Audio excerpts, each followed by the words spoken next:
penguins. Oh my God. I knew they'd be taking pictures. Hi. We weren't told there was going to be an audience, so That's we're a right, yeah. caught off guard. We thought it was a reunion. Welcome, everybody, to the Bluth family reunion.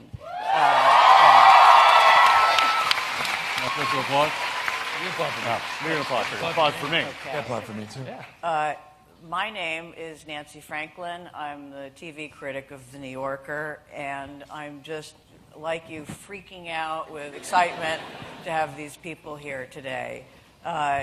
They all need no introduction, but they're going to get a quick one anyway. We have the show's creator, Mitch Hurwitz.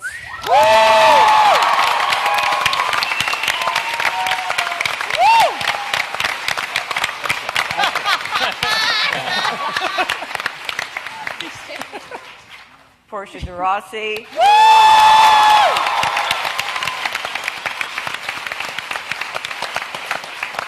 David Cross.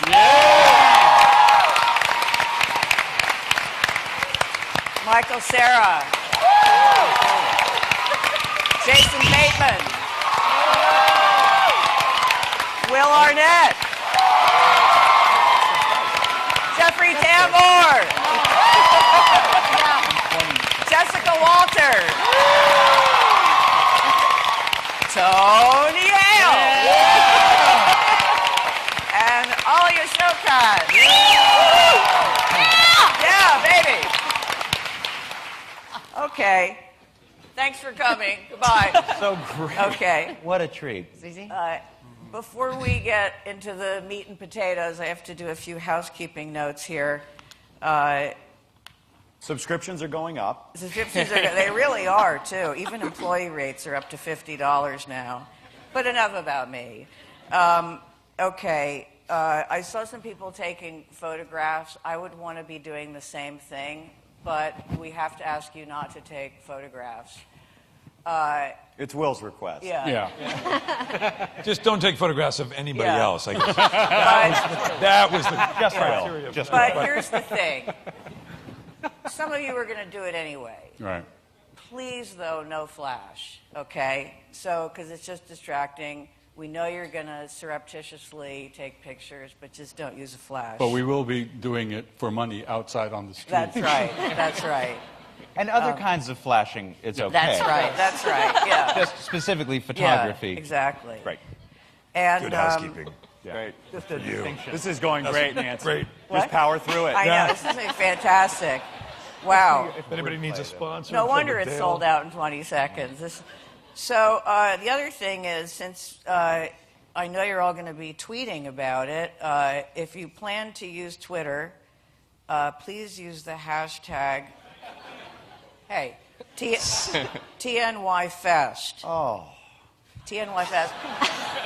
Also, You have a dog in this? Nancy What is great is the other hashtag. Nancy is great. By the way, the housekeeping is going great. I know, thank you. And we're Hashtag going to that. have a Q&A at the end, so you'll get a chance to ask a lot of questions. Okay. Well, here we are at this reunion. How long has it been since you were all together in one place? Oh, wait, are we starting? Yeah. Get your notebook out. Oh. You're not supposed to do that. David. I think the rap party. Yeah. December 2005. Wow, December really? 2005. Oh, God. Wow. Where was So I'm the good rap at party? dates. I don't. Why are you mad at me? Did we have a rap party? I don't remember the rap party. I'm assuming it was a rap party. Yeah. Where was the rap party? You at the drink pool? Santa Monica. Yeah. That's right. It's in Santa Monica, yeah. That's right. I And wasn't that's when there. they burned off our last 4 episodes against the opening of the Olympics. That's Right. correct. That's right. That's correct. There's a memorial There's plaque no bitterness. outside of the bar. Yeah. There's no bitterness. And all of you, I think it's fair to say that the show was a watershed moment for American comedy, and I think to a great extent it was a watershed moment in a lot of your careers. So would some of you, or all of you, care to talk about what Arrested Development meant for your careers? Michael? Bateman. Yeah, I know. Michael Bateman?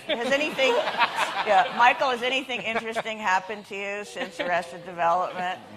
He bought this new thing. I think it was probably got a fair price on it. Yeah. Yeah. Wow. Go ahead, hit it, Michael. What are you doing? Now I remember why I almost didn't show up to this. Yeah. It's going to be real hot for about the next hour and a half. Yeah. I mean, I think we all have things we want to say to Michael, and I think it's a great opportunity. Is that what this is? Michael, this is an intervention. Oh. Yeah. Everybody stand up. Yeah. I think it's fair to say that Mitch provided for us, cover your ears, you won't like to hear this, but he provided for us a career period. I mean, we were all working in some respects beforehand, but the combination of his writing, his talent, his vision, pardon the term, and the support of you guys gave us all a great opportunity, and that's why we're all here today. Well, we kind of found each other, in a funny way. We were all game for doing this very different thing, which looking back on it, it was very audacious of us to think that we would even get this on TV and be able to, but we all sort of shared a sense of humor. And I think, wasn't there something on the original scripts? Yeah, there was a cover letter that came with the script that basically said, maybe it was just sent to me. No divas. Like, pretty much divas. no diva-type behavior. Yeah, this is going to be shot guerrilla style. Shot guerrillas from the hip. We're going to not really that's have true. fancy trailers. And I remember reading that and thinking, what are we getting ourselves into? Yeah. But there was a moment, I remember there was a moment on the pilot when we were shooting in Lucille's apartment, which was at that time a... Ritz. It was a suite at the Ritz in Marina Del Rey, which you can go and stay in if you're so inclined. The Lucille suite. Yeah. But there was a moment we were shooting a scene where we were all in it, and there was that moment where we were like, wow, everybody's kind of doing the same thing. We're all, this is unusual. Yeah. Yeah, we shared a tone, and so much of comedy, I think, is tone. And everybody kind of got into the idea of just playing it straight. I think a lot of us had come from places where I'd written bigger, broader comedy, and a lot of you guys had played bigger stuff, and I think we all just relished getting to violate that. Mm-hmm. I've said before, pardon if anyone's heard it before, I know Jeffrey has, but memory serves, he had the first line that we ever shot, and it was an actual monologue when he was accepting the award on the boat in the pilot. And we were all doing our off-camera, or reacting, I guess. It was never any off-camera because there were two cameras, but he did that monologue, and it was, no one had really ever spoke, because I don't think we ever had any rehearsal or anything. Yeah, we did. But No, we should definitely do that. But we got to watch Jeffrey pretty much establish the comedic tone for that this was going to be played deadly straight, serious, there's going to be no winking, and it was, I just remember feeling so excited that God, we don't have to, because I came from, sitcom, multi-camera, like spin everything and really wink. And not only that, also, and it was still shooting on Jeffrey in that same sequence when he gets arrested, and he takes the phone call, he's calling his secretary, saying, clean everything out, and then Jeffrey threw in, why are you crying? That for me in that same moment was like, oh, this is great. And Jeffrey wasn't even a regular at that point, right? You were Well, just every day I had a bowel movement, if that's what you mean. Because then I got that wrong. I apologize. But anyway, he could act like he hadn't. No, he kind of just came in to do this as a favor, and in many ways I feel like Jeffrey established a tone. I think that's a really astute point, because Jeffrey's always been the most fearless performer I've ever seen. I mean, on the Larry Sanders Show, he was just a revelation. I'd never seen anybody. This is getting embarrassing. But I tell you, I knew when we shot it, I knew this was very, very different, because we were on the boat that day. And I remember looking across, and there was David on that boat. On a pontoon.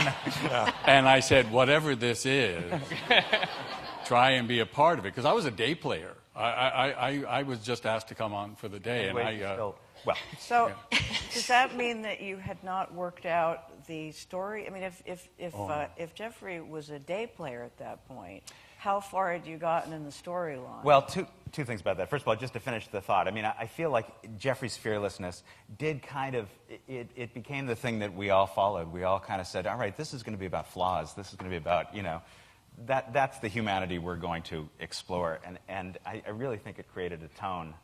But Jeffrey and I were pals, and we had done a show together. What was that?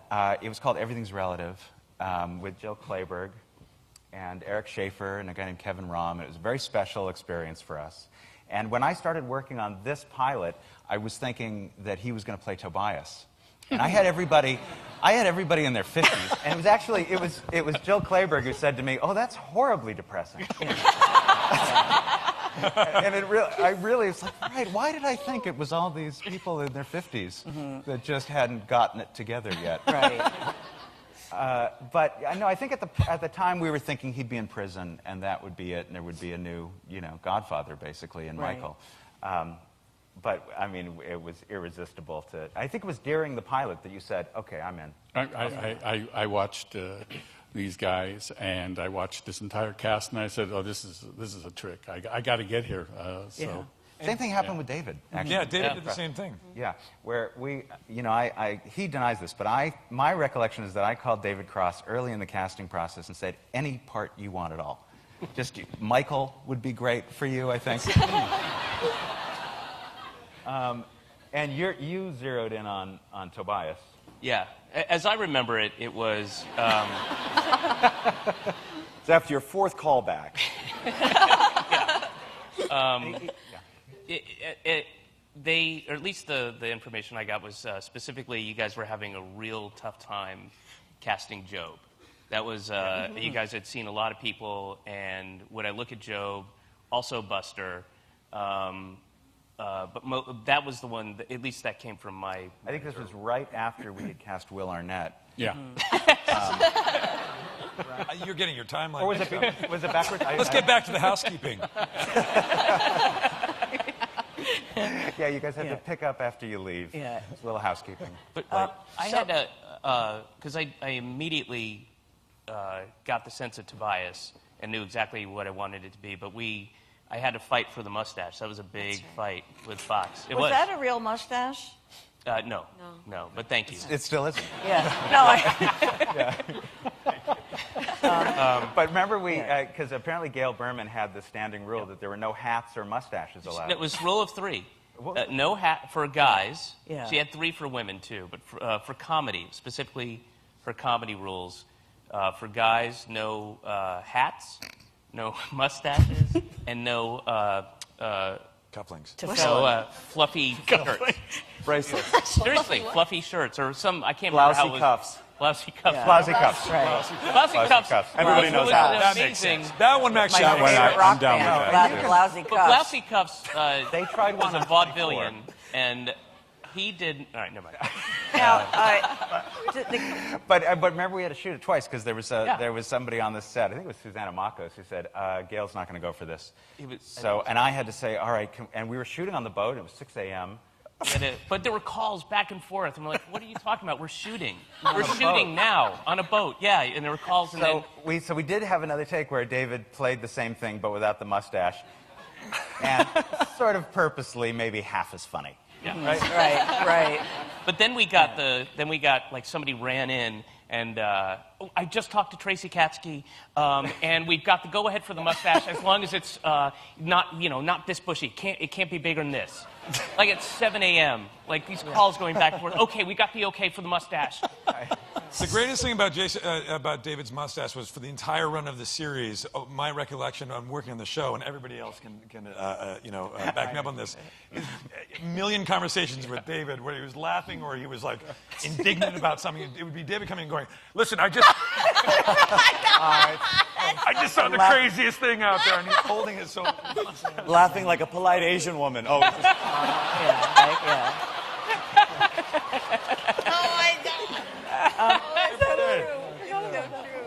It's been years like like that. Now, Mitch, there are two. And also, okay. I will say for All right. years that David would always go like this. Look at this. Look at blue. Never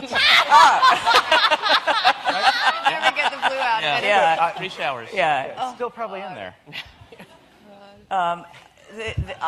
Just a few more points about casting. Obviously, you had two people who were teenagers at the time who were no longer teenagers. That must have been, I know.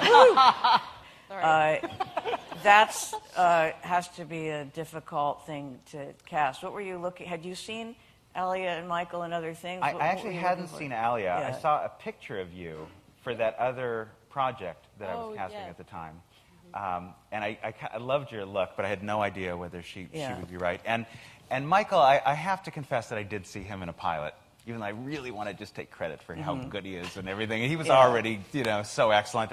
And I'd seen you in that, what was that pilot you did, the Kennedy? The Grubs. The Grubs. Yeah. The Grubs. Randy Quaid. Yeah. yeah. And Carol Kane. Yeah, and We're doing the panel tomorrow, actually. that's great. It's going to be nice. And, You're doing it at the Starbucks, Yeah. right? Right. and Not also, a biggie. I know you also have a good story about how you found Tony.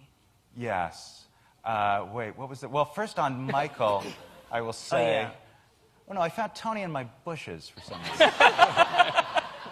No, I can't. But with Michael, I had seen how good he was, so I requested an audition from him. I said, let's get him in. Yeah. And my first clue to who Michael Cera was about 2 weeks later, the casting director said, great news, Michael Cera liked the script. Oh. Yeah. That's a step? Yeah. How is that a funny. step? He's Yeah. a child. Yeah. But, Yeah. so smart and discerning. And then Yeah. you did an audition, and my recollection of the audition, I've talked about this before, but is that you were on like the far side of a bedroom or something. It was on videotape in Canada, I think in your mom's bedroom or something. And I remember showing it to Ron, or I don't know if it was Ron or it was one of the Russo brothers, but somebody said, I don't think he's doing anything. Because he's perfectly still. Doing anything. Doing his thing, talking quietly, looking awkward. And it's like, no, I think it's a choice. I've seen him. Yeah, I've seen yeah. him in this pilot, and of course, it was a choice. Yeah. And he was always such an enigma because he was this unbelievably confident young man who always played, such a lack of confidence. Awkward, So, yeah. I always had to play down in confidence. Yeah. Yeah. Yeah. It's coming out again, by the way. You can sit on that. No, it really. Can I tell that story, the erection story? Can I tell Sure, yeah. In the audition, I got... Is that, No, it's about my erection. It's not the boys. oh, okay. Not the boys.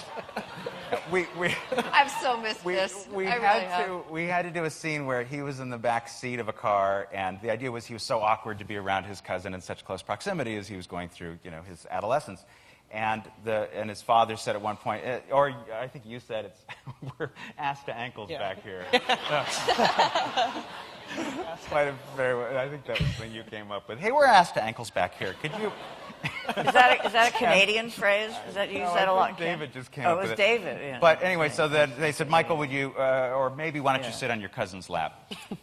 And then Jason said, oh, bumpy road ahead. And then we were going to push in on Michael looking uncomfortable, but he didn't look uncomfortable. He was just looking around, and I thought, I've got to say to him, I've got to somehow go to this 15-year-old boy and use the word erection and say, this is what's happening here, and you're very trepidatious about this. And so I said, I think the idea here is, Michael, that you're aroused by this. Oh, God. That's very good. Oh, thank you. Good. Oh, funnier. Right now. Much funnier. Thank you. Much funnier. Thank you. That's a good way to take it. Thank you. All right. That's hysterical. What does that say? Okay, I've just been given a message. Uh-oh. Oh, we have another guest. It's like a George we seem Bush to have joke another coming guest. coming to my mind. Hello, Ron. Hello. Ron Howard is on the phone, I guess. Ron, are you there? What the hell's going on in there? We need some narration, quickly. We don't know. Okay. Now- It's the perfect collision of art and commerce. personal agendas and the fans' love and the creative call of the wild. It's Arrested Development. Yay! Yeah. Now we actually have the full cast. Yeah. This is the unsung hero of the show. Ron, Yes. what are you wearing? Well, I have a beard, but you see, the network never knew about that. That's right. So, anything you'd like to say to the assembled cast here and Mitch, the creator? Well, or we could just fold you Yeah. into the question and answer. Okay. Well, that's fine. I'm very confused. My assistant got it wrong. I thought I was actually doing narration for the movie, but Oh yeah, yeah. Hey, is there going to be a movie? I think that's. We can Yeah. talk about that. Yeah, that's Wow, that's No, there's not going to be. the question that everybody asked me when I said if you were talking to the cast and creator of Arrested Development, what would you like to know? And people would send me messages in capital letters saying, you know, when the hell is the fucking movie coming out? People have obviously been interested in this since the show ended. There's a little, the very last thing in the series is a sort of nod to this. Mitch, tell us a little bit about what's happening. Well, I with think that. we're 80% of the way to an answer. And here's, I'll take you through it this way, because Ron and I have been talking about this for ages and trying to get this going, and you know, we don't completely own the property. There are business people involved and studios and that kind of thing. But just creatively, I have been working on the screenplay for a long time and found that as time went by, there was so much more to the story. In fact, where everyone's been for 5 years became a big part of the story. Mm-hmm. So in working on the screenplay, I found even if I just gave 5 minutes per character to that backstory, we were halfway through the movie before the characters got together. And that kind of gave birth to this thing that we've now been pursuing for a while, and we're kind of going public with a little bit. We're trying to do kind of a limited run series into the movie. They're deal things to be worked out. Limited run TV series. A limited run TV series Yeah. that we've been talking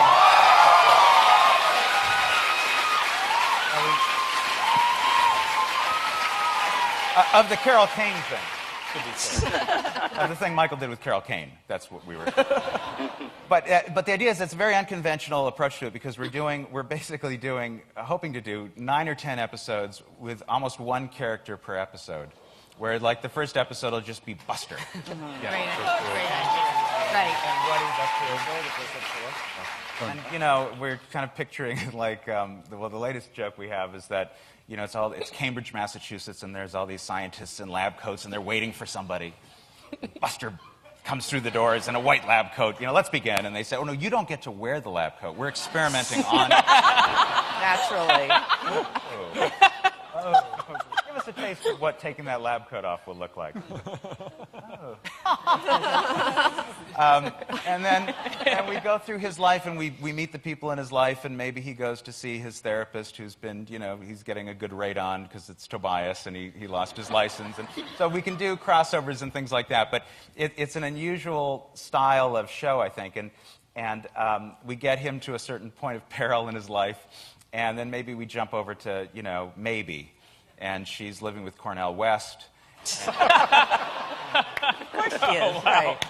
But so we go through this kind of thing that builds the peril in their life until they all come together, really in the first scene of the movie. Mm-hmm. So it requires, and you know, Ron has been working on this too. It just requires studios to work together that don't typically work together, film and TV, but it's a really ambitious project, but it's also a very simple project in a way, because it kind of gives the fans a level of detail or granularity, which is the big word on the West Coast. Do you guys say granularity yet? Well, it's coming. Tell us what. Tell us how it's used in the well, TV I mean, it's like inside baseball. Like, Yeah. I don't know what level of granularity to go into here. Well done. Let's not detail. overuse In other words, it. another fancy word for detail. So, and then, I mean, and Jason and I have talked about this a lot. I mean, Jason has really been kind of the soul of this whole thing. Jason has kind of kept kept this alive, really, and been the champion of this thing creatively. And I mean, I'm really grateful for that because I think we're now onto something really good. But, you know, I'm halfway through the screenplay. With Jim Vallely, I'm writing this, my old kind of first lieutenant, and Dean Laurie, who worked with us for years. Didn't you and Jim worked on the Golden Girls together? We did, right? yes. We were the puppeteers for Estelle in the 7th season. I did the jaw, the mouth. That's just wrong, as that's what they say. Jim just did the handbag. He came on just as the handbag guy.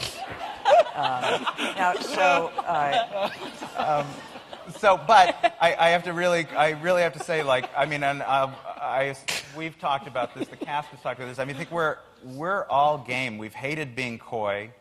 It's just been that we've been trying to put together this more ambitious idea, and I think we're very close. The script is halfway done, and we have to get the film companies on board and see if they've always been great to us, but times are tough and money is tight, but I'm very hopeful. Yeah. I mean, there's business left to be done, but creatively we are all on board and have a very specific plan about how it would come out and what we would do and when we would shoot it. I think we're targeting next summer to shoot Our it. hope is, to kind of be, perhaps the series is in the fall, and, this isn't my decision, So you're all leaving your schedules open for this. You've sort of earmarked time to, I mean, everybody's ready to do it. Yeah, I mean, I think we have a way, it's not going to be a big budget movie, but the show was, we always made do with things. And then for a while, right when this started, I also have to say, I kind of was perpetuating a little thing, like, wouldn't it be funny if Michael Cera was the holdout?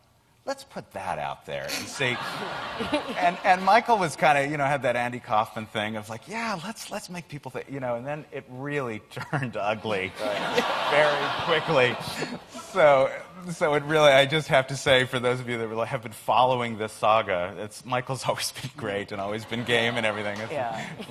Now, will family relations... Next year, I do have a thing. Small conflict. The no diva clause has to go. Will family relationships change? I mean, say, what will Lucille be in her next incarnation? She's still, how will her life be different? Or would you rather not say at this point? I'd rather not Jessica find it. Yeah, No, Jessica, could you just put your hand over I think we're gonna keep some of the details kind of quiet for now, just for the fun of it. I mean, Yeah. But I will give you this spoiler alert: they fuck everything up. No, really? Yeah. I'll say I made a huge mistake. That's what they say. I don't think that it is giving away too much to say that as you alluded to, I think earlier, Nancy, the very last line of the last episode was Ron saying to Maybe, as she was pitching the idea of a television show about her family, Ron saying, no, I don't think anyone would ever watch that. But maybe a movie. And then it went to black. So. Which, by the way, just to be honest... Jesus Christ! What the hell? It's the voice of God. I thought it was... I was just completely patronizing Mitch. I just thought, oh, come on. Okay, I'll say it.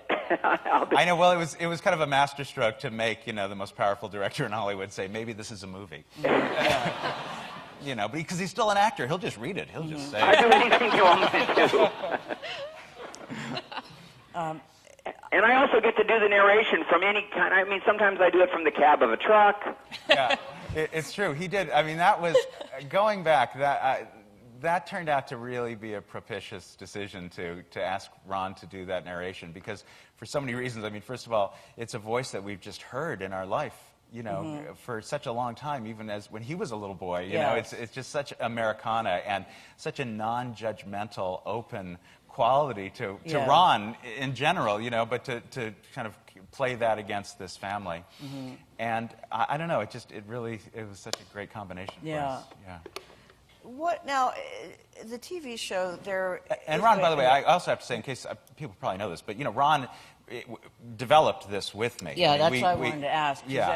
I've gotten the sense from things that he kind of called you in and said, "Can you do this show about family dysfunction?" And so, how much did Ron bring to it? And let me clarify that. I just thought it was there was an interesting stylistic new way to kind of do a family comedy. That was really it. I had a sort of a point of view about the way you could, the way you could use the sort of faux documentary style. There was a new sort of television grammar, and Mitch, took that and honestly just came at it. Together we thought, well, it would be a funny situation to have an extended family that's in some kind of trouble, and then I remember Mitch came back with. And I've always feared, Mitch, that it's all a little too close to home because it happens so quickly. But it was pretty remarkable, the set of characters that he sort of immediately came back with. Ron, what was your feeling that you could do this new kind of comedy? What was that based on? What had you seen that led you to think that you wanted to do this? Well, reality TV, and I had done a movie that was sort of about that before reality TV really kicked in, which was sort of observing that, which was this comedy at TV, but also things like. Oh, listen to that! Thank you. Where were you when it was in theaters? That's right. Yeah. But also shows like Cops and the sort of the beginning of reality television. And I also felt that because just technically this kind of aesthetic, this documentary aesthetic, given the sort of new breakthroughs in technology, meant you could shoot pretty fast, and I felt like it would give a new kind of quality control to the comedy and give actors and writers more chance to experiment and push it. And then the other thing that Mitch and I started talking about was just the layers of the kinds of jokes. So they could be verbal, they could be visual, they could be flashbacks, and we felt like we could just get more sort of density of comedy into it. But the idea but ultimately it all boils down to who are the characters, and it was initially supposed to be a heavily improvised show. And largely it was cast with people that we felt could really excel, and Mitch was wide open to that. But from the first pilot on, whenever I'd go and talk to any of the actors, I'd say, "Are you doing a lot of improv?" And everybody would say, "Well, we're free to, but the script's so good." So good. And I think Mitch and then Mitch's team have just always had this remarkable sort of connection to who these characters are and why they make us laugh. And then really the most spectacular cast. I really wish I was there with you guys because it's you're a remarkable bunch. Listen to that. I will say, you guys can speak to this, but I think that technology, which really started this in a way, saying we can move faster, we can do multiple takes. That's what really changed, I think, the style of the show. Without question, the ability to... The scripts were so great. By the way, it should be also noted that for us, we knew how great the scripts were, and we were talking about this the other day, but we used to get our scripts, say, like on Sunday night, and by the end, we'd get them Monday afternoon when we were already shooting, but... I still owe you that last one. But their scripts were so good, we used to call each other and say, these scripts are, did you get the latest script? It's so good. So we were starting from such an advantage with the material, and then when we were actually shooting, because of the style, because of the handheld style, it really lent itself to moving quickly, to changing stuff on the fly, to the camera finding stuff. That was another big device that that told the story in a much different way, and it really freed it up. Yeah, like the style itself gave us that freedom. And just the pace. There's nothing worse than making a comedy film. And believe me, I made a lot of bad comedy films. No, come on. No, it's fine. It's fine. That's a different panel, and there's just me and one other person. But the point is that. That process can be so slow, can be such a grind where you shoot half a page a day, and by lunch, you've just shot a master and you've forgotten why you thought the scene was funny, and there's nothing left about it that's interesting. In this show, we'd shoot 5 pages before lunch, and we'd have 50 setups. We had that one of those scripts was how many scenes was it? Like 96 scenes. Yeah. One of the last scripts. Yeah. And you had come from Ally McBeal, I guess, where it was very constructed, Yeah. very set. Yeah. Who did that? I mean, you had to hit your mark, or else you wouldn't get your face on camera. Yeah. So, yeah, it was very stylized, and I mean, I think most of us had that experience. And that first day on the boat, when we were watching Jeffrey, we were just like, what do you mean we can move? Like, we can go over here, and we can. I know. It was funny? so We should exciting. give credit But you to know, also Joe you and had to be Anthony. on your toes every second. Yeah, that's because true. They were there could be a camera under the couch. I mean, we Right. never knew. That's right. You Well, had to be good every single time. Jessica, what's the analogy, if there is any, to working in theater, which you've done a lot of? I mean, how was doing this kind of show? Was it a little bit like doing theater? I think it is. I Yeah. think, we were presenting a mini little play every Yeah. week, and I think one of the things about our Arrested development was everybody had such great energy, Yeah. which you have to have. I was still using. You know, I had a character that was born on the fly. Oscar was born on the Right. fly, simply because I had this Darnell wig that was Yeah. so we had to replace, and Yeah. so Darnell. I'm okay with And so they afforded me a new wig, and they're cut like this. And we had to show it to Mitch, and the writing offices were up there, and we went up there and we showed him. And I remember Mitch saying like that and called some writers. And the next day, Oscar was born. Amazing, yeah. Right, One we were of the gonna most cut it, ugly really. wigs ever to it's appear on screen. Same, that same way. money, Hideous. right? Same, Absolutely. Same money. Yeah. Right, two Yeah. characters, same money. 2 trailers, oddly enough. trailers. Just paid for one. But that's another great example of Mitch, also the way that they wrote. And, I remember there's a scene where my real wife came and played the wife of my character. And,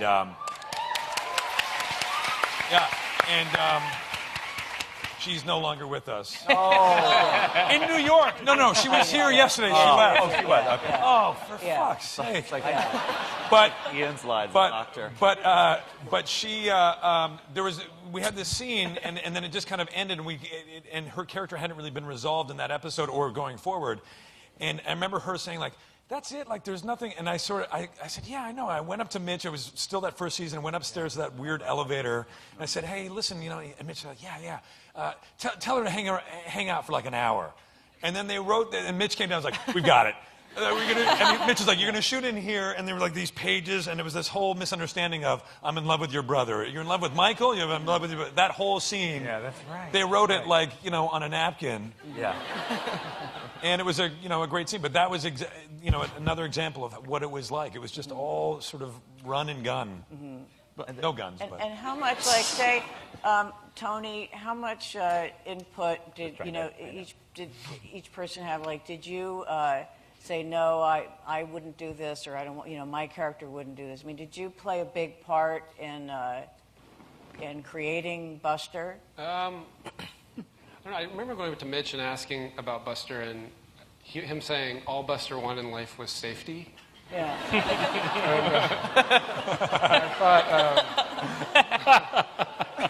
I thought that was really just classic, because any time safety was threatened, I would just go into a neurotic tailspin. Yeah. But I will say the thing that so many things I appreciated, but a big thing was the aspect of surprise in the show. Was, you get, anytime you're involved in something, you kind of know where something's going, you kind of get the formula in, and we were just constantly surprised. Like, by the way, a seal's going to bite off your hand. And, by the way, Liza Minnelli is going to be your girlfriend. I mean, just kind of, there was so much, but that's what was so exciting. Yeah. You were just like, you're not going to, I'm calling my mom, like, you're not going to believe my girlfriend. Or, by the way, you're going to adopt a Korean orphan. That's right. You still have him, don't you? You kept him. You still have him, right? I don't think people really understand. I actually, the door was open in the office one day, and I actually saw Mitch and Jim break a story. And I looked through and I said, remember this, because, we were on the set and we're looking at the thing, but it looked like Jim was delivering a child from Mitch. I mean, Mitch was on his back and he was talking, and Jim was pacing between my legs. I see. It was an amazing event. There's a lot of strands that went through this, and then the rewind factor, and then the blue left on a wall, and the mind that this came from. I mean, it's a prodigious. Jokes on the fridge too. There's a lot of stuff where if you freeze frame and little things that hark back to an episode from like literally 6 episodes ago. That's a joke. That is on, if you freeze it, you'll get a joke on the... That a lot of times Mitch wouldn't even tell us about. You'd go in, you'd talk to the prop guy or set dressing, and you'd say, hey, do this or do that. And we'd discover it like on take 3 or whatever. I'd go up to the fridge and go, hey, Will, look at this thing on the fridge. But I think that's what I mean by like-minded. I think we all really got into the idea of... And we're very energetic about this idea of detail and specificity and idiosyncrasy. I mean, everybody just really got into this idea of if I always think of Alia, played such a kind of a psychotic character in a way. It's true. And I would say, like Tony, like so different personally. Both of those guys, I think. Tony, like, first of all, just on Tony, we would see him go into character. Absolutely. Nobody made us break more than Tony Hill to a person. And when Tony came into a scene, he was so in character. It was so alarming. He'd come in. Oh, get in there, Tony. We're about to roll. Oh, are you all set and ready? But he'd come around the corner and he'd be like, "Hey guys," and we'd lose it. Right? I mean, how many times did we? Yeah. I remember my wife would always, because when you're in that character for so long, you come home and she said, "You're just a little hypersensitive." When you I was running on the bike path on West Side Highway yesterday, and I ran by these 2 guys, and all I heard was, "Hey, brother."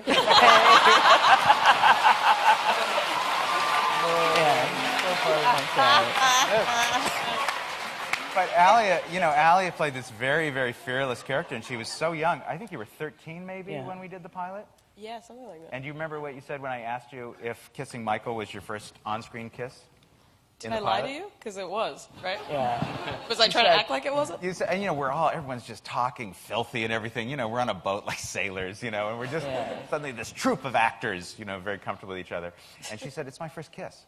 It's like, oh, right, she's just a young girl. It's changed me for the rest of my life. But the thing Your dad about was standing that off camera, just like... I have a Middle Eastern father who's very Middle Eastern, so he was just like very tense. And everyone was like joking about it so much, like it was so fun for them that they were experiencing it through me, like, "Oh, it's your first kiss." And I was like, I don't like this. I I feel good. know. You were very believable as a movie executive. Yeah. Seriously. Oh, yeah. I don't know how you knew how to do that, but Definitely. you took it very seriously, and Yeah, I didn't take all of it very seriously in general. So it was just, I remember you talking about it very casually too, like, "I think you'll be like a movie executive or something. Like, what do you think about that?" And I was like, "Yeah, that's great. I'm going to make a sandwich." Like, very casual. No, it's real. I've been watching them again, in preparation for the movie, and you're really, she is a film executive, I know. Kind of above it all. Is that for film executives? To film executives all around the world. They're great. One of the other things that's so great about the show, and there's so many which we can't even get to, but it has all kinds of comedy, verbal, visual, physical, and I think of Portia's character, the way you kind of, you threw yourself into it, almost like a screwball comedy comedian, as they used to call them, from the 30s or 40s. How did you know that it wasn't too much? In other words, how did you know how to do that without sort of making it too big? I don't know, because I've been watching the episodes lately, and I look at my character and think, my God, what was I thinking, I mean, it's funny because it was kind of a fine line, but all I could I just constantly told myself that so long as I was completely self-absorbed, everything else was going to work out. Right. Shallow, vain. Right. And just completely self-absorbed, and it kind of worked. Yeah. And but yeah, I mean, I did some crazy physical comedy. There's nothing wrong with wearing slut on my chest. Yeah. Shamali?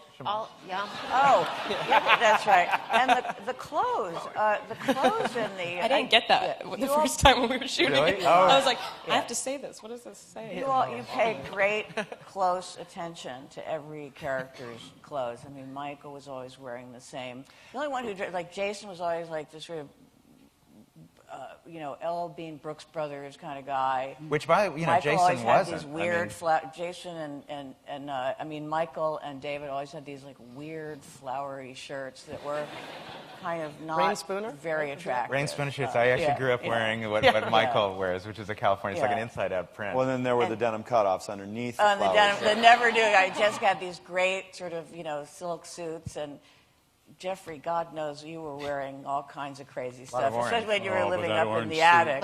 Great. Yeah. Just come to work and just Well, I remember I always thought that it was like, what a great acting kind of exercise for Jeffrey, who's just such a pro, and he's such a consummate comedian. And, so we just put him in a room with no props. Even the table is bolted down, and an orange jumpsuit. Like, not even fun clothes to play with. It's like, okay, be funny. You know what's interesting? In his house, he has an attic. Yeah. No, I mean, Mitch in his house now. That's right. Oh. Yeah. He showed me his attic, and it's very much like my attic was. Yeah. I mean, it's a very, very fun, creative Does it have place. you have dolls named Polly in your attic? Mitch, Is there a jacuzzi? I do. They're inflatable. Yeah, they're They're the inflatable. inflatable kind, but they're dolls. Yeah, there's Dolls and dolls. How My favorite thing ever was Jeffrey saying, "I overdid it." After he was in the hot tub in the attic. Bright red. That's so hot. And I remember when Michael snuck up to see you. We have to talk about Michael Cera some more. Okay, go ahead if you want. No, but Anyone can take the ball on that. How a kind man. Did you have the idea? I'm sorry, Michael, I'm not talking about you right now. This is another question. We can get back to you, though. Settle down. How did you, did it evolve, the show evolve from the beginning, the sort of satirical elements speaking to American culture and the sort of emptiness of sort of real estate speculation and our foray in Iraq and all that? Did that occur to you from the very beginning, or I think that stuff. I'm always a little leery of people who talk about the meaning of their work, because you don't. In my experience, you don't start that way. You just start trying to tell a story. Right. And I think we were telling a story that was kind of its time. I mean, there had been a lot of accounting fraud and that kind of thing in the news, and then it turned out that there were some things going on in America that represented this very conservative family, So it did kind of fold into it. I don't think we started thinking, let's do a parable of the Bush family, really. George Bluth, was that meant to echo George Bush a little bit, the name? Really. My wife came up with Bluth. She's good with names. She came up with Sitwell, too. Who came up with, David, you can probably pronounce it the best, who came up with the last name of Tobias and... Funke? Yeah. That was in the pilot. That was in there from the start. Yeah. Just Dr. Funky was what we were thinking. I see, yeah. And now it's kind of like, I feel like the rest of the world is going through what the Bluths went through in 2004. Yeah. It's like being forced. I mean, I will say the one kind of highfalutin idea that Ron and I talked about a lot in the making of the show was that it was people whose money had kind of separated them from each other and enabled their eccentricities, and kind of the idea, which I don't know that it really came across in the show, but was that by losing their money, they were forced, it was the best thing that ever happened to them, and they went kicking and screaming into being like happier people. But I don't think we got you too happy, actually, now that I say it. Yeah. Now, also, the sort of specter of cancellation, did that hang over the show from the very beginning? In other words, the ratings were not great, but did you all feel that it could happen any time, the cancellation? Maybe. And did that affect the actual content of the show? There was that brief period after the Emmy win, Yeah, in the that, beginning, like a where we week were like, or we so. felt confident, Yeah. but then that went away very quickly. It's when we showed up to work, and on the lot there at 20th, there was like, there was this pathetic like soccer team banner that was like. That you could only see if you worked at Fox, like not the outside public. That's right. You have to There's know a they prison have outside. in the entrance. They have huge, massive billboards that you drive on. As you drive free, onto the too. lot, then they have these. They're just huge. They're massive. Of these great Promoting products. all their other shows, Yeah. like so you Movies can and TV kick shows. a soccer ball like a fifth grader or whatever, and then Yeah. behind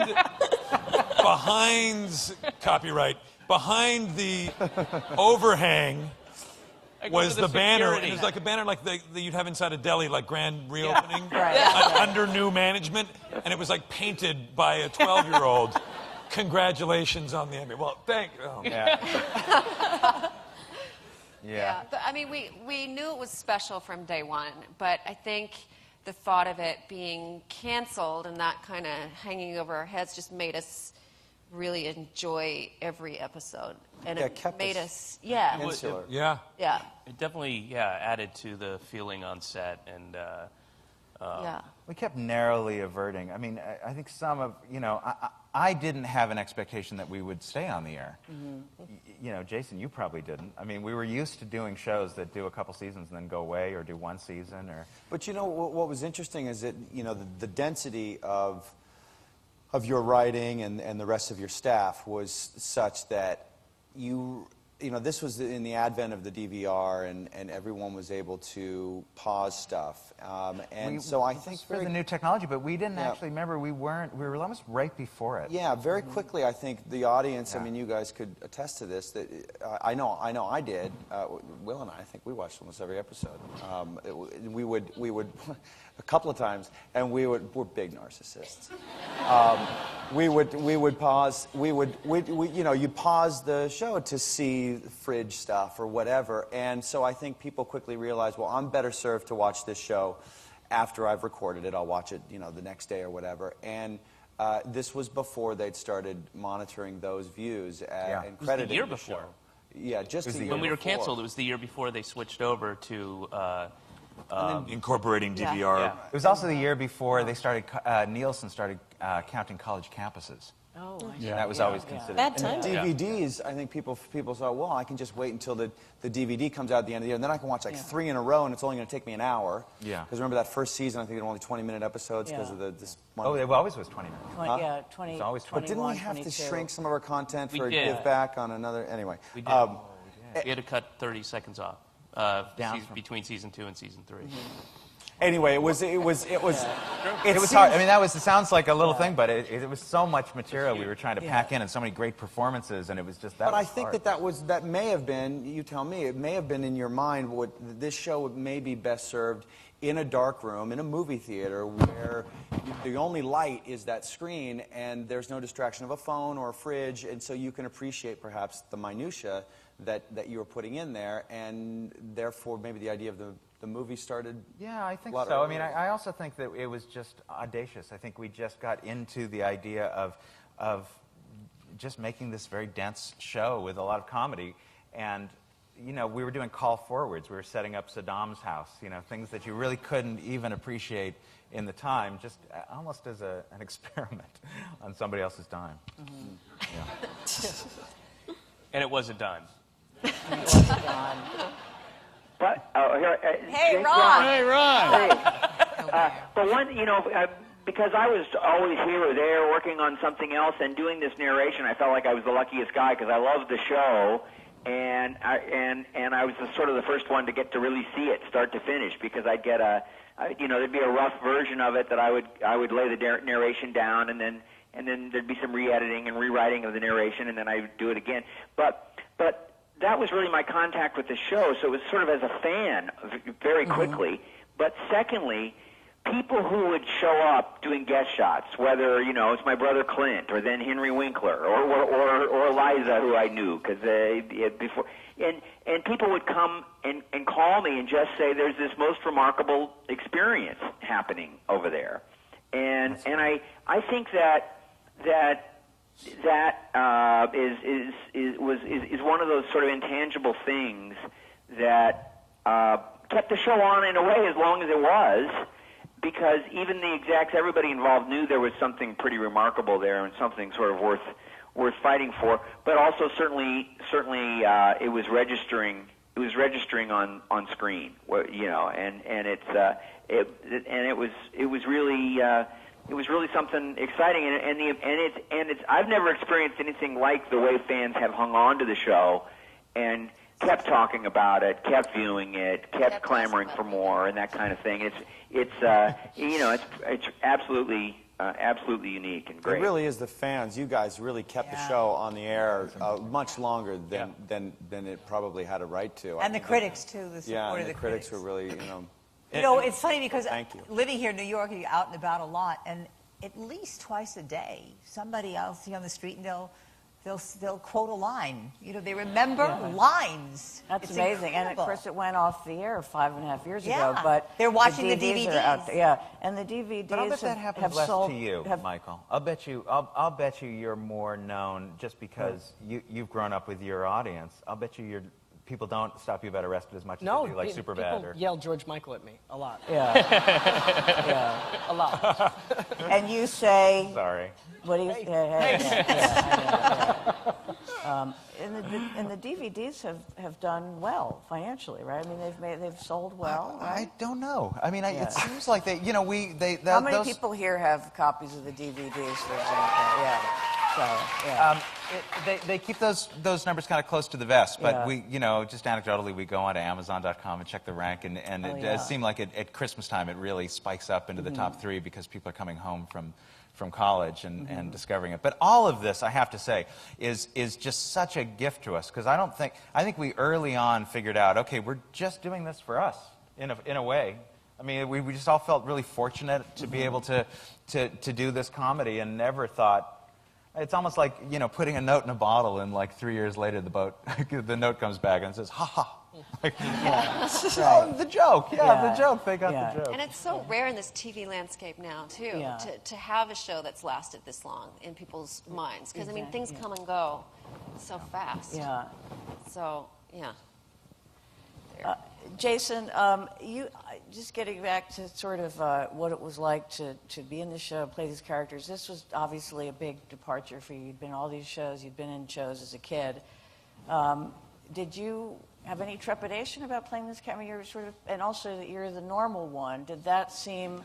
You were sort of the Marilyn Munster of the Bluth family. What was that like to play the sort of supposed, more or less sane character? What was that like? I mean, I was coming from a place of having done a lot of pretty bad television, or at least soft, multi-camera stuff we were talking about earlier. Did it seem bad to you at the time when you were doing it, or in retrospect? It didn't seem bad, but there were definitely better stuff on TV that I wish I could be a part of. And there was, it was right at a moment where television comedy was making a transition into single-camera comedy, and that multi-camera comedy was kind of, the studio audience stuff was becoming a little bit passé. And so when I got this pilot and I saw that cover sheet, it was just obviously something very, very different than what I was known for. And so I thought they're not going to see me for this because I carry this baggage of something that the opposite of what they're trying to do. Mitch was very, very nice to me too. Well, no, I was just stunned by how good you are, and I was one of those people carrying that baggage. I remember seeing your name on that list that she had prevailed upon your management to have you come in and audition, and I thought, I don't know if I want to do the Jason Bateman pilot this year. That was without really knowing Jason Bateman. I just knew, like all of us, you have some kind of reputation at the moment, and it's always about the parts people get to play, and he came in, and in a second. I mean, really, instantly, it was like, oh, my God, he's fantastic. He's exactly what you see on the show. Mm-hmm. So then I went to the head of Fox and said, we got the person. It's Jason Bateman. And she said, oh, I don't know if I want to do the Jason Bateman pilot this year. And then we know how those go. And then, of course, he came in and showed her what he does, and she said, "Oh, we've got to get him, lock him down, lock him," And so I had a huge appreciation for not only what the show was, but also selfishly what it could do for me to hit the reset button because of all this sort of baggage. So, in answer to your question about was I okay playing the straight man. First of all, that's kind of my sense of humor. My mother's British, and so my take is very dry, and I'm much more of a sort of a reactor than an antagonist. But I appreciated the value of the show, and to make comedy work, I think, I'm not a doctor of comedy, but you need an antagonist. You're not an unlicensed. We're finding out now you don't have a license for this. But you're a dentist of comedy. You're right. You need an antagonist and a protagonist, obviously, and you need somebody to ground it and to react to. Well, I will tell you, I remember cutting together the first cut of the pilot, and all this hilarious material, and it wasn't funny. It just wasn't connecting, and I was very worried, and I realized, we're not cutting to Jason. Right. You know something I must say, I'm sure for the rest of everybody here, that if we had not had him to play... It's true.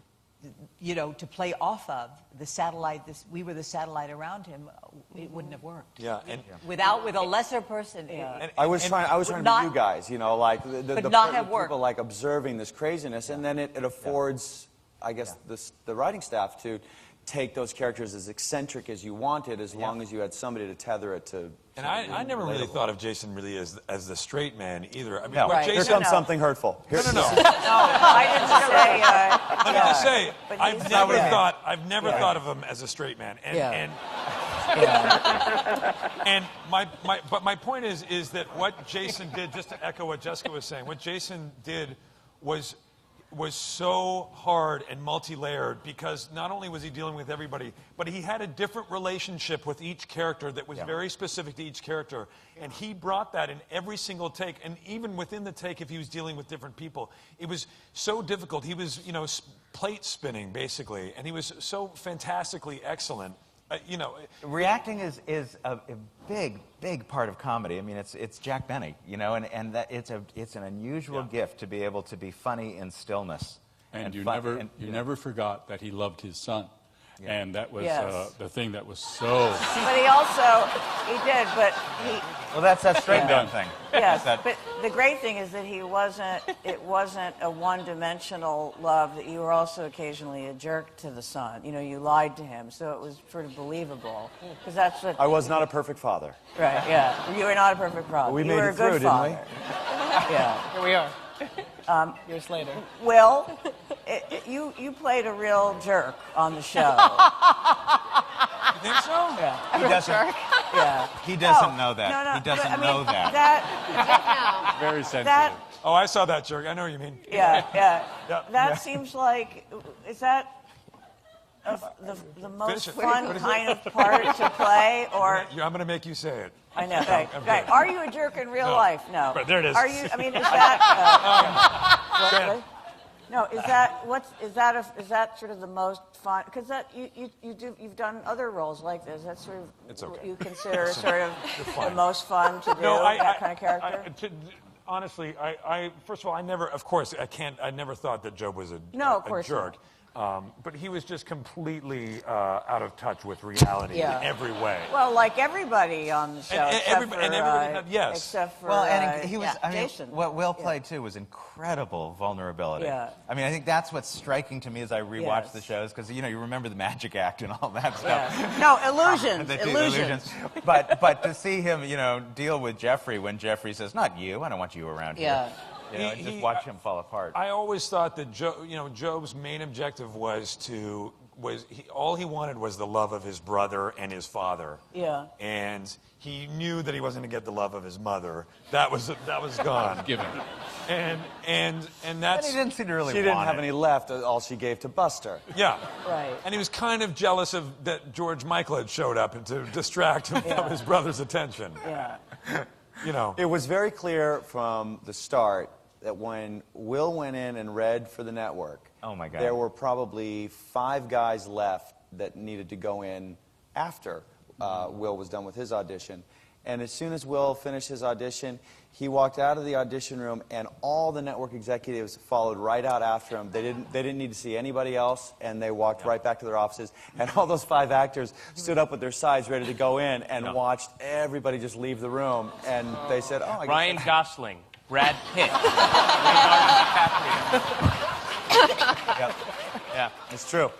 We could not cast Job. We could not find somebody that could play that part. That everyone played at New York and played at street, kind of like Brooklyn. I don't know what they were doing, but they were playing. You know, they were playing. Hey, I want a buck. Got a buck. Right. I remember a few guys did more like of a Tobias kind of read, like really calm and with those lines. Yeah, it wasn't like that kind of. No, swagger. it wasn't at all. It was always intended just to be a guy who was completely confident and self-absorbed, right? Yeah.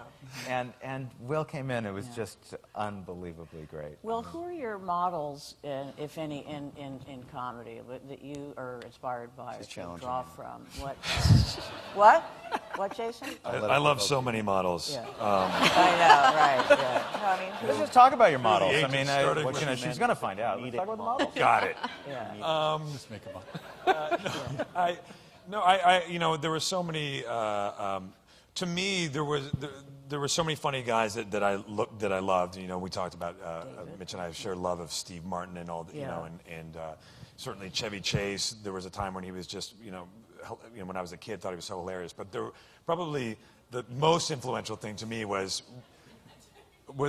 like, were things like Richard E. Grant in With Nail and I, things like that to me were just, showed that you could be really funny, but like desperately sad and pathetic at the same time. I always was drawn to that kind of the idea of somebody being really confident and really dumb. Yeah. I always loved that combination. That's just interesting and fun to me. Yeah. And David, what about you? You've done tons of comedy and improv and tons of stuff. Who, if you had to name 2 people that sort of inspired you at the beginning of your career, or now, who would they be? Andy Kaufman was huge. Yeah. In the sense of like, oh, you can do that, which stuff that had never been done before, and then Monty Python, and that encompasses all kinds of comedy, of course, but there's 2. Yeah. Okay. And we're going to go to questions in a minute. But Portia, you grew up in Australia. What did you see when you were growing up of sort of American culture, American TV and movies that you See, not a lot, actually. Yeah. I kind of grew up watching the BBC and Monty Python and Blackadder, and John Cleese was like a hero of mine. Miranda Richardson, I thought, was really a genius comedic actress, which she didn't really do much of, but she was so great. And I just love it when people are so like angry all the time. And that's kind of what the British do best. So I watched a lot of that. A lot of Australian comedy, and I never could really hook into American comedies very much when I was a kid, because it was just a very different kind of sensibility. And I think when I got past the cover sheet on the pilot episode of Arrested Development and to the first or second page, I thought, this is exactly what I respond to. This is kind of the best of all that humor that I grew up with, and it's American, and I just knew it was going to be something really special. And by the way, with that cover letter, I was so scared of being a diva that I was actually an hour early today. Here. Wow. That's off now. That expired. Yeah. You can now. You No, can I'm still really scared of that. No, it's done. I remember getting that cover letter and reading, this is going to be, as you said, down and dirty, no diva. And I remember thinking, like, how is Portia going to deal with this? Yeah, I know. Really. What do we... Yeah. We're all worried. We're all very worried. Well, actually, these are such interesting answers. It's just before we get to questions, go down the row, and whoever hasn't answered this question yet, give a quick answer of just a couple people that have been important in your life when you started out, that you either wanted to be like, or just something like that. So, Can I be Michael? excused to go to the bathroom? What? Can I be excused to go to the bathroom? Is that okay? Yeah. That's fine. Yeah. Okay. I have to pee so bad. Does anybody else? You will come back, though, right? Okay. And and she's So, so polite. We can Michael, talk about Alia now. Michael, you want to? Can I answer for Alia? Yeah. Michael. Bill Murray was always really big for me. Yeah. When I was 4 years old, he kind of was everything to me. Yeah. Oh, really? I didn't know that. Yeah. And you were also an Andy Kaufman guy, though. Andy Kaufman too. Yeah. But later on, I mean, Bill Yeah. Murray was when I was, just figuring out what I thought was funny. Yeah. Oh, he's such an original. Yeah. I mean, and I see that in you, actually, now that Yeah. you're saying it, because what I see is the original take. There's nobody who can do a Bill Murray take. That's right. And there's kind of nobody who can do a Michael Cera take. Yeah. In a way, It's really true. I love Bill Murray too, and John Cleese as well. Gene Wilder was a big fan of mine. Was he? I know. Yeah. That's an interesting fact. I am dyslexic, Bill. I'm not dyslexic. But he does love me.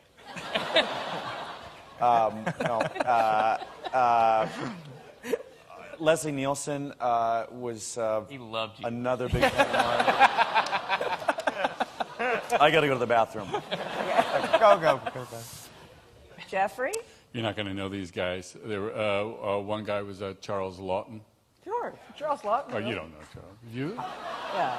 And because I thought he was, I said, oh, he's so odd and so wonderful. And then the other guy was Ralph Richardson. I was a big. What Richardson roles in particular? Well, actually, the last one that he did the Pinter play on Broadway with John Gielgud, I couldn't leave the theater. I was and I was on Broadway at that time. Yeah. And there was just something about him that there was no wink in his world. I mean, he was just in this world, and I don't know. It was very, very, very cathartic for me. Yeah. It would have been great if you had just a long row of toilet paper. Well, I Real did get missed my period, so. opportunity there. All right, good night, everyone. Jessica, who are your Okay. people? Well, as far as comedy, I love Kathy Griffin. I absolutely Yeah. What? I love her. I think She's she's much. She's much older than you, though. I mean, I think we're talking about somebody in your... Who else do I? I just thought of who it was. Wait a minute. Shakespeare. Shakespeare. Whit- Not Whitney contemporaries. Cummings. Whitney. I do love Kathy Griffin. Nobody knows who's. Is that all like a know who strange Kathy- person? Is that a strange person for me to love? Kathy. Kathy. No? No, not at all. I also think Ellen DeGeneres. If I may say. Yeah. It's funny. As far as actors, Meryl Streep can do no wrong in my eyes. No Hilarious. wrong. And What did Jeffrey say? She loves you. What did he say? She's hilarious. Well, she is Anyway. funny, actually. She is good funny. at Actually. Yeah. She's very funny. Yeah. Meryl. We will allow. brilliantly hilarious. Oh, funny. yeah. Duh. She's great. And Tony, how about you? I think Tim Conway was the guy that I always loved, just because he could say so much without saying anything. Those sketches he did was just I could have watched him for hours. What did you guys say? Just say Ellen. Ellen, yeah. Alan. I'm really bad with names, but the actress's name from Young Frankenstein. Oh, Madeline Kahn. Wow. Madeline Kahn, I think, is my that's favorite. great. Or Cloris Leachman. Yeah, Cloris Leachman too. She's hilarious. Not as attractive. And Okay. Mitch, just I know kidding. you were Jesus. influenced by Modern Family. A lot of Modern Family. Oh. Wait, by And the way, did you see the photo shoot where they're all wearing white? And a wonderful vaudeville team called Fenster McGee. Do you guys know this? No, I don't have vaudeville. Vaudeville team. I'm a bit older, so. Not much. We should give people a chance to ask some questions. This has been Woody awesome. Allen, Billy Wilder, Jimmy Stewart. Sorry. Oh, my God. Bad moderator. I'm so sorry, Ron. Billy Wilder. Oh, my God. All right. Ron, I'm sorry. Go ahead. That's great. Woody Allen and Billy Wilder as sort of comedy directors, and Woody also as an actor. Jimmy Stewart doing comedy, Jack Lemmon doing comedy, Carl Reiner and Dick Van Dyke, both from the Dick Van Dyke Show, and so many people who, when they hit their stride, whether it's Dudley Moore and Arthur, or Eddie Murphy a bunch of times, when it clicks, it's a comedy is just stunning, just like nothing else.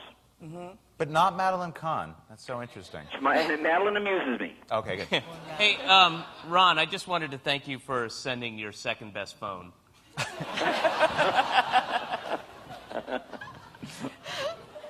All right. So, does anybody people must have some questions, so fire away. Come to the microphone here, please, if you would. Line up. Oh, my goodness. Now, I have to tell you, we're probably not going to have time for everybody's questions, so... I might need the bathroom. And try to make it as short as you can. So, and then alternate between... Or you can ask all your questions at the same time. Maybe that's okay. Yeah. And don't forget Ron's here. The way keep our the moderator answers quick, forgot that Ron was short. So this is not for Ron. As obsessive fans, we all have like favorite parts, but I was wondering if the cast could speak to certain parts that really stuck out for them, or that were either brilliant or just over the top, and they just loved it so much. I feel like we get a kick out of that. I think all my favorite lines were done by you, Jessica. Like, they're the ones that stick in my head. Thanks to the writer. This doesn't Thanks bode to you, well. Mitch. That was my favorite. My favorite episode was the one-armed guy that taught us lessons. peer pressure, I think, and partly, I mean, not only was it really funny, I thought, but I was so excited that our leader comes up with these ideas about, like, how can we make a one-armed man teach these guys lessons? And he just sort of writes backwards from that, and like. That's funny. That one I remember being just really being scared at one point, because we were on the dock, and I remember thinking, this is out of control here. I don't know what am I doing? What is this? I thought it was a sitcom, and there's all, remember like squibs and the guns, boats coming up. Yeah. Oh. I know. It's Something, my favorite line, one of my ever favorite lines, was not said by me, but it was when Buster took my rape horn, and I complained. And I said, Michael, Buster stole my rape horn, and he says, this is the line. Anyone would ever R yeah, you. like anybody would ever want to R her. I love that line. That's how you hurt Mom. Thank you. So I was going to say this has been amazing, meeting all these other Arrested Development fans. Like, I bought Buster's hand on auction. And I met the guy who owns Job's Segway, who brought it here as well. How much was it? What'd you have to pay?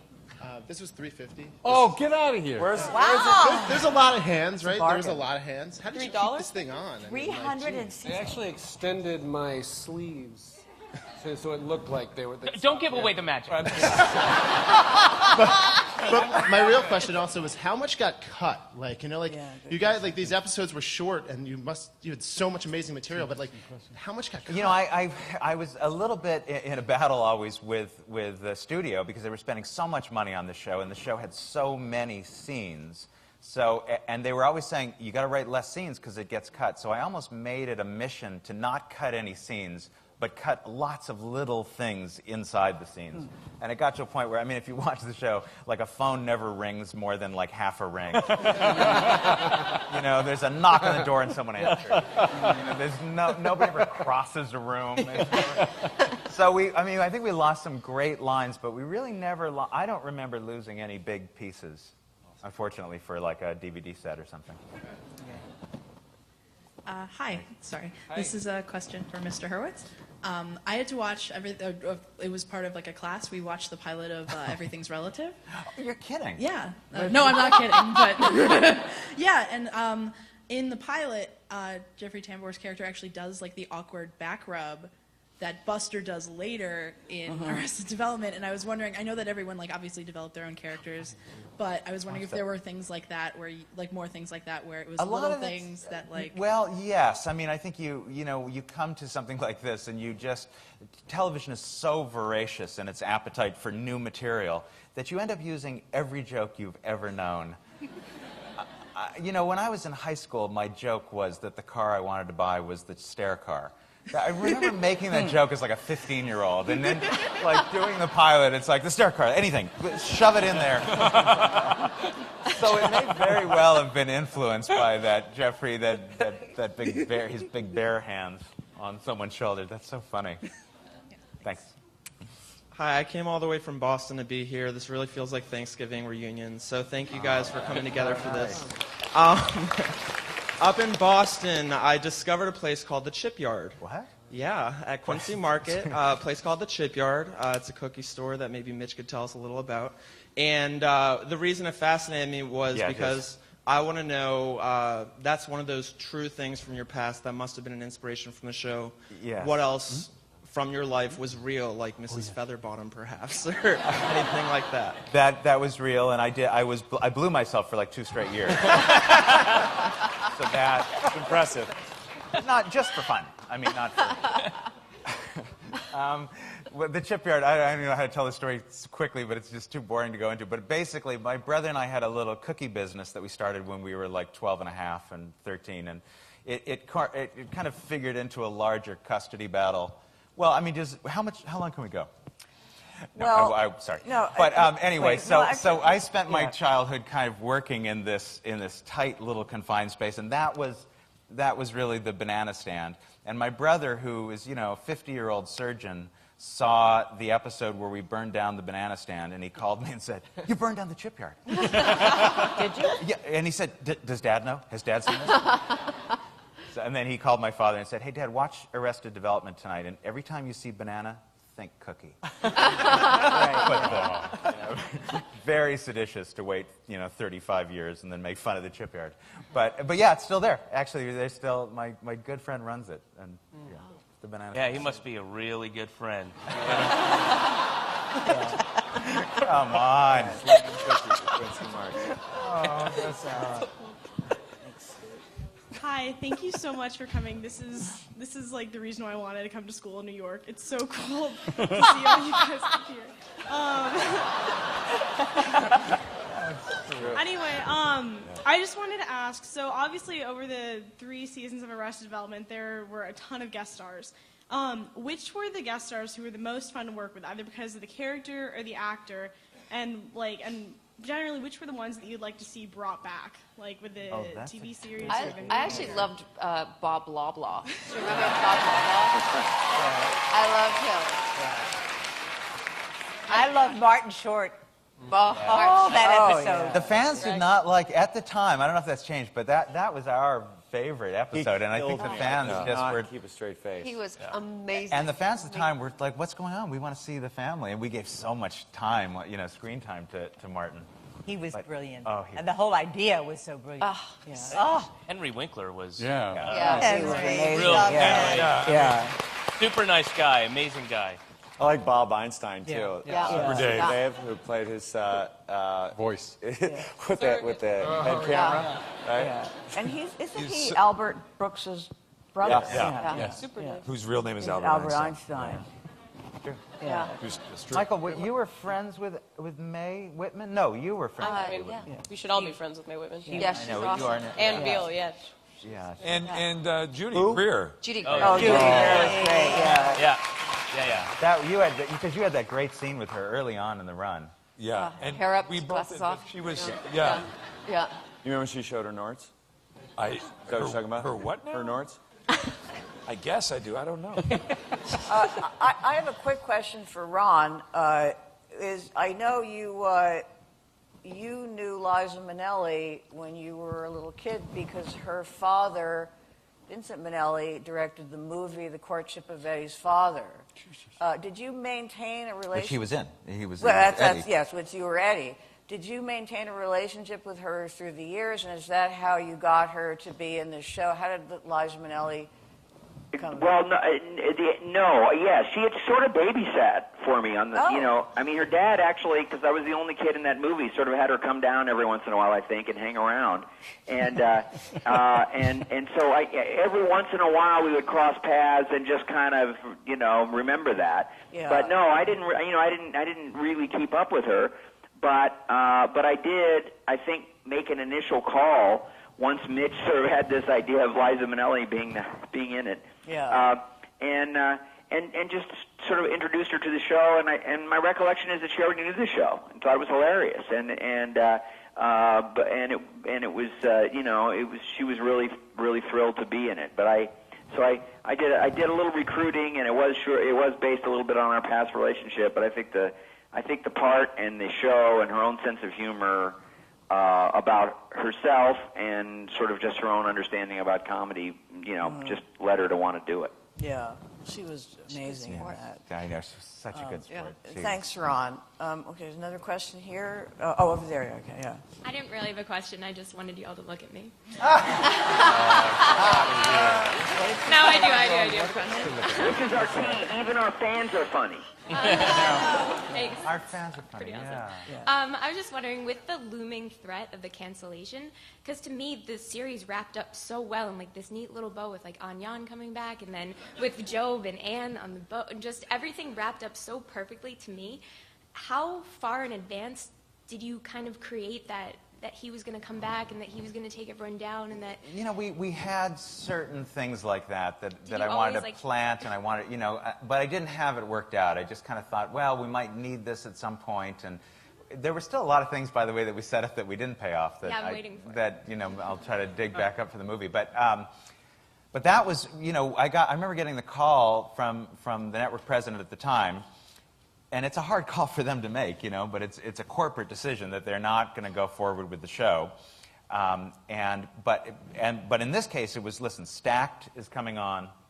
Remember that? Pamela Anderson? Pamela Anderson. Right. It's like, that's why it's now I get Stacked. Wasn't it all right, yeah. All right, I get it. And it really was. I mean, I always kind of think about that. It was like, Mitch, Pamela Anderson's going to be. I get it.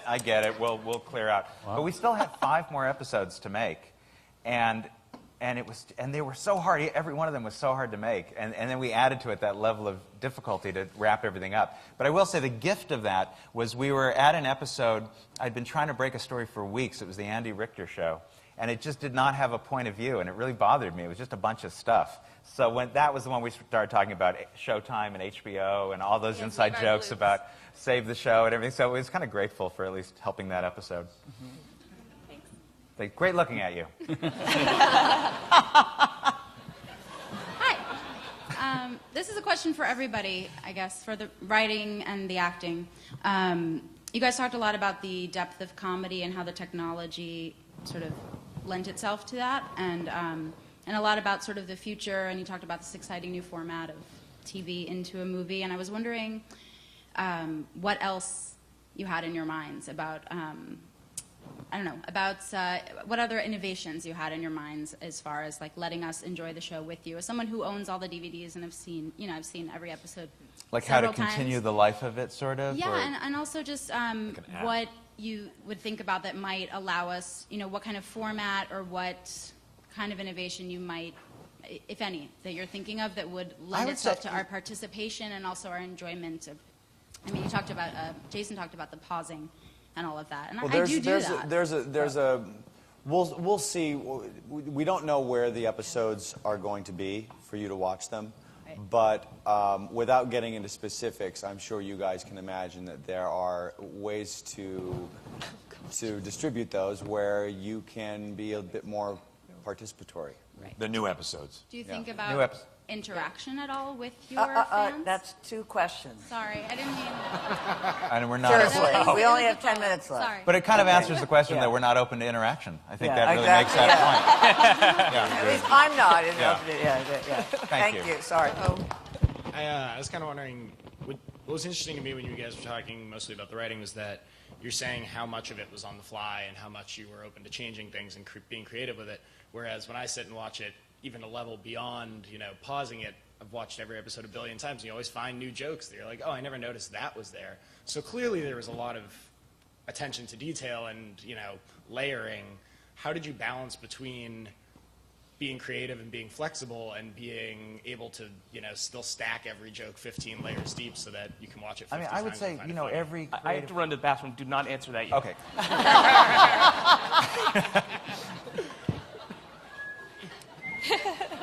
Alia and David have been doing cocaine for quite a long time together.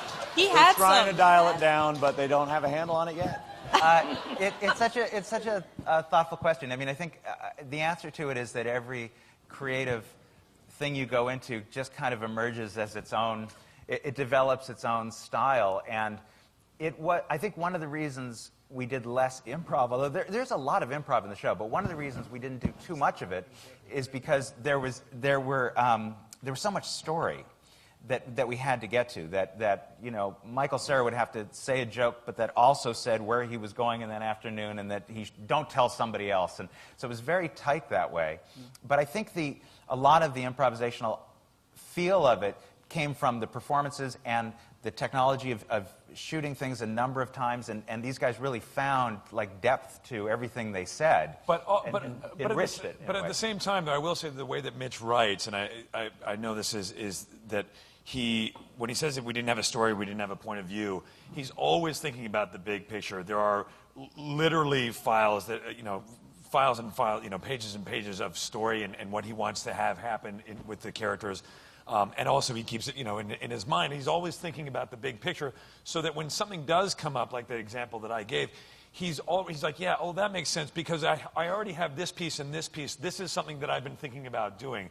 It's like he's got this open folder of ideas, and quite literally you do. I know that, Yeah, that you kind of reference of stuff that you want to do, that you think about. That's part of your writing process. It's very part of my big. writing process, but it also was specific to this show, because for whatever reason, I got it in my head that I didn't want there to be an episode where Lindsay doesn't have a story, or where maybe's not represented in it. So it just developed a level of complexity that way. But also, I to think service everybody. And also under all the complexity, truly was this sense that there was a partnership with the audience. I forget where. I think there was actually a website that somebody told us about called Television Without Pity, and we would go on there and we would listen to or watch and read the comments, and I was looking for the toilet paper. And we knew that there was an appreciation for the specificity of it. So there was always a partnership with the audience, and we loved and appreciated the feedback and the trust that you guys had in us, and we kept. What are you guys talking about? And I will. You missed it. Arrested Development. I will also say something about being behind. I mean, I was perpetually behind, which was incredibly frustrating to me, but much more so, I think, to the cast, because they're getting their scripts, as they're walking on the set. And then having to realize, wait, I don't want to get to this attitude yet because we're shooting out of order and everything. But I think being that late in the process, there was also a freshness that came from it in a way. Like we really could adjust on the fly to something that worked the day before, or And there also was like the occasional scene that felt a little bit like a free-for-all. Like, do you remember our therapy session with Bob Odenkirk? Oh, yeah. I mean, there were moments like that were just like one little scene that just lived in its own world. Yeah. That we could just And there was a lot of improv. go crazy. That whole improv in thing that. was improv. Yeah, that was so There are like little moments like that. Great. Yeah, thank you. Can you all chicken dance and then end it with Chicken dance!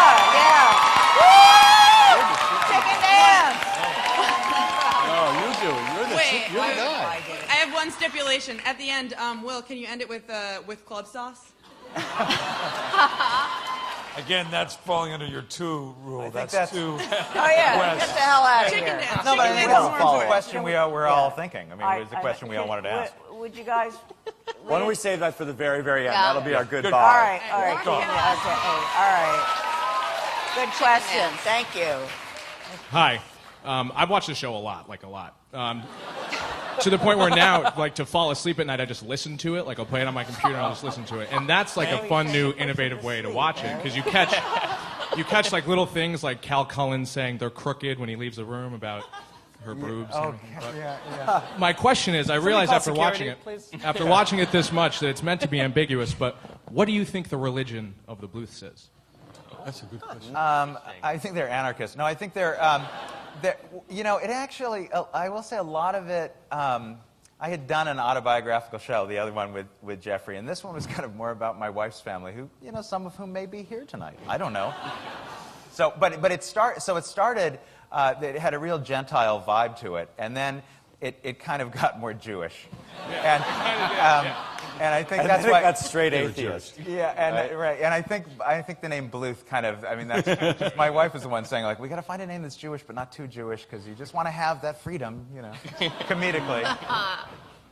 Yeah, Good so question. funny. Thank you. Hey now. Thanks. Hi. Hi. One of my favorite parts of the show was on the next Arrested Development section. Can you talk a little bit about where that came from? Was it always in your mind that it was going to happen, or was it just about squeezing so much into the show? The brief answer to that is that it was a really kind of craven way to get the pilot picked up, because I knew that when they test pilots, that one question they ask is, would you want to see another episode? So it really did come from that, and it was like, well, let me just put some teaser on the next. It's a pilot, of course. There's no next episode. Did you think that you wouldn't actually address it later? Because I had no plan on addressing the specific scene. I just thought, but particularly in the pilot, which is where it started, it was like, okay, well, let's show that the kid's going to be uncomfortable with his cousin. Let's put a little sex in there, and let's show that he's loving prison, and just anything to just create the promise of like, you got to come back. You got to come. And then it was a great thing because you could always end on a big joke. And that was the savor of it. I mean, it really, it was fun. Thank you. I've been told, unfortunately, that we have to wrap it up now. And before we get to the chicken dance, I just want to. I can't thank you all enough. Everybody here except for Jessica flew in from California to be here. We're so fortunate to have you here.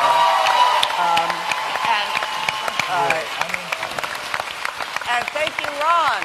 Ron, can you hear me? My pleasure. Somebody Thank you. snap a picture of the chicken dance and email it to me. Okay. By the way, Ron flew in too. He's just right outside. No, it's just an extremely pleasure. It's a great show. Thank you for creating it. We're so Thank you for flattered. being We're in so it. touched and flattered. I really sincerely mean it. We're so grateful for this support, and it really means the world to us. We never expected it. And it has just been a wonder. It's made this a wonderful experience. It's been amazing. And can I also just say that this is the first time that we've all been together, and as we all stood there in the wings waiting to come out and you're playing the clips, and we're all talking to each other, this is a very special moment for all of us too. Not to get too, for all of us to be here, it's kind of it means a lot to us too. Yeah. Well, great. Thank you so much. Thank you. Oh, here we go. Let's do it, right? Do it and get out of here. Goodbye, everybody. Ready? To my recollection, No way. All right. What's yours? Hit it. I don't know how to.